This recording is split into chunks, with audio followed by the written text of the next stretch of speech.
Bueno, una vez más es un placer estar con ustedes para seguir compartiendo nuestras clases de educación económica en pocas palabras. Soy Carlos Bondone, doctor en economía, contador público. Esto está basado en mi último libro, Teoría Económica Subjetiva Solidaria, segunda edición. Y todo el material que estamos estudiando acá lo va a encontrar también en esa misma página web, en la sección libros. Los dos materiales. Video clase 8. ¿Cómo calcular si ganamos riqueza? Interesante pregunta, ¿no? La solidez que va a adquirir después de esta clase en su educación económica, generando más riqueza que la que se destruye. Pareciera que no hay nada extraño acá. Generando más riqueza que la que se destruye. De esta forma, al final de un periodo, la riqueza final es consecuencia de la riqueza generada en el periodo menos la riqueza destruida. Ganancias y pérdidas. Veamos un gráfico. Estamos acostumbrados a esto. La curva de arriba es la utilidad marginal de la riqueza generada durante un periodo determinado. Toda la superficie debajo de eso es la riqueza generada. La curva de abajo, menos UD, es la utilidad destruida. Es la riqueza destruida para generar esta riqueza. ¿Se entiende? Esta es la riqueza que se generó, esta es la riqueza que se destruyó para generar la riqueza neta que está entre medio de las dos curvas, que es la riqueza neta al final del periodo. Que también la representamos aquí abajo, en esta área más chiquita, pareciera más chiquita, que es la riqueza acumulada durante el periodo. Esta superficie más chiquita y ancha es exactamente igual a esta sombreada que está acá. Pero ¿qué es lo relevante para entender acá? Que estamos hablando de utilidad cuando hablamos de destrucción. Significa que estamos hablando de riqueza generada y riqueza destruida para generar esa riqueza. En ningún momento hablamos de costos. Esto no es una muestra clara de sustento de la teoría que está adquiriendo. ¿Por qué motivo? Porque dijimos que en economía, el elemento de la economía era la riqueza, que estaba dimensionada por la utilidad. Y acá vemos la utilidad de la riqueza que se generó, menos la utilidad de la riqueza que se destruyó. ¿Qué significa eso? Hubo un economista muy famoso de historia del pensamiento económico, Schumpeter, que hablaba de la destrucción creativa. Bueno, la destrucción creativa, ¿qué significa? Esta riqueza que se destruyó fue para generar mayor riqueza. Pero lo más relevante de todo es reiterar este concepto. Acá estamos expresando la riqueza que se genera y la riqueza que se destruye en función de la dimensión utilidad. El señor que descubrió esto fue Carl Menger. En el año 1897 publicó su famosa teoría subjetiva del valor, marginal.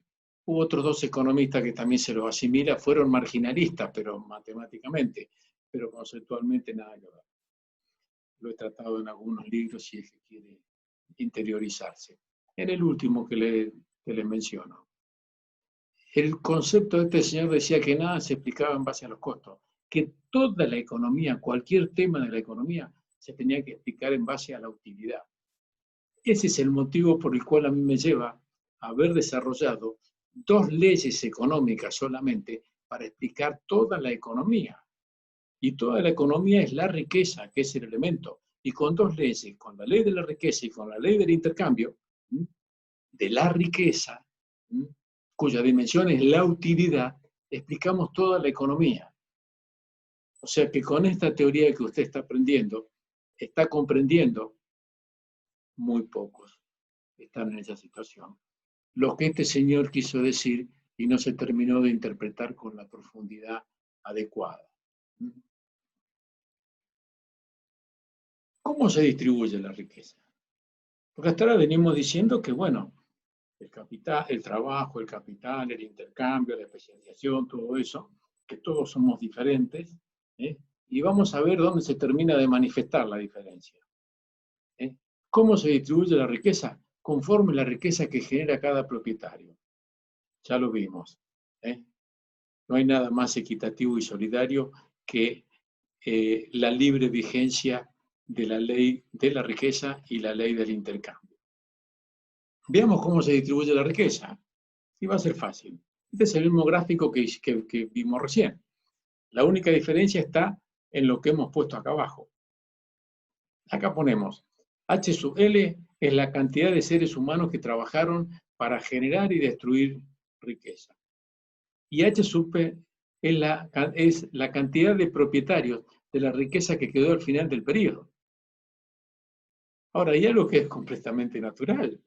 La cantidad de propietarios siempre es inferior a la cantidad de gente que trabajó. ¿Ves cómo se distribuye la riqueza? Tomemos un ejemplo de la historia bien clarito, para no abundar más que no hace falta. Henry Ford fabricaba autos. Ese señor entendió la ley de la riqueza, tal vez no con estos fundamentos teóricos, pero él sabía que si fabricaba más autos, iban a ser cada vez más baratos. Pero él sabía de que la riqueza final acumulada iba a ser mucho más grande. Qué lindo ejemplo para aplicar la ley de la riqueza. Y la ley del intercambio, y la distribución de la riqueza y todo lo demás. Porque al final del periodo hubo muchos más propietarios que los que había al principio. Ahora, no todos quedaron con la misma riqueza. Evidentemente, el señor Henry Ford, en todo su proceso, fue con el que más riqueza se quedó. Pero esa riqueza se la dieron todo el resto de los seres humanos que compartieron la vida con él en ese momento. Y todavía seguimos viendo los beneficios. ¿Por qué motivo? Porque fueron los seres humanos los que le dieron mérito al trabajo de él. Él era más rico que otros que trabajaron en ese mismo tema, pero él adquirió más riqueza, acumuló más riqueza, porque su trabajo fue más valorado que el resto de los trabajadores que intervinieron en eso. Hubo equidad y solidaridad, porque no solo Henry Ford fue el único que se transformó en propietario y que ganó y que consiguió trabajo. ¿Mm? Hay una anécdota bien sencillita que dice esto, términos más o términos menos.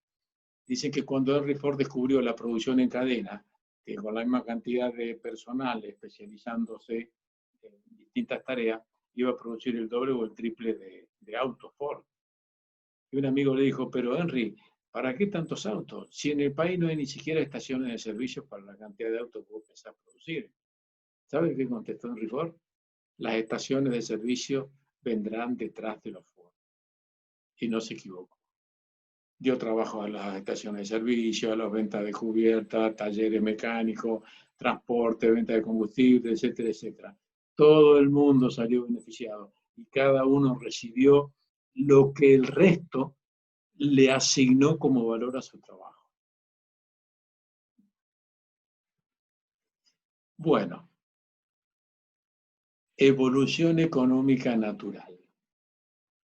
Evidentemente, hemos llegado al final de comprender que las dos hacen falta solamente dos leyes de la economía, en la economía, para explicar el funcionamiento de su elemento central, que es la riqueza.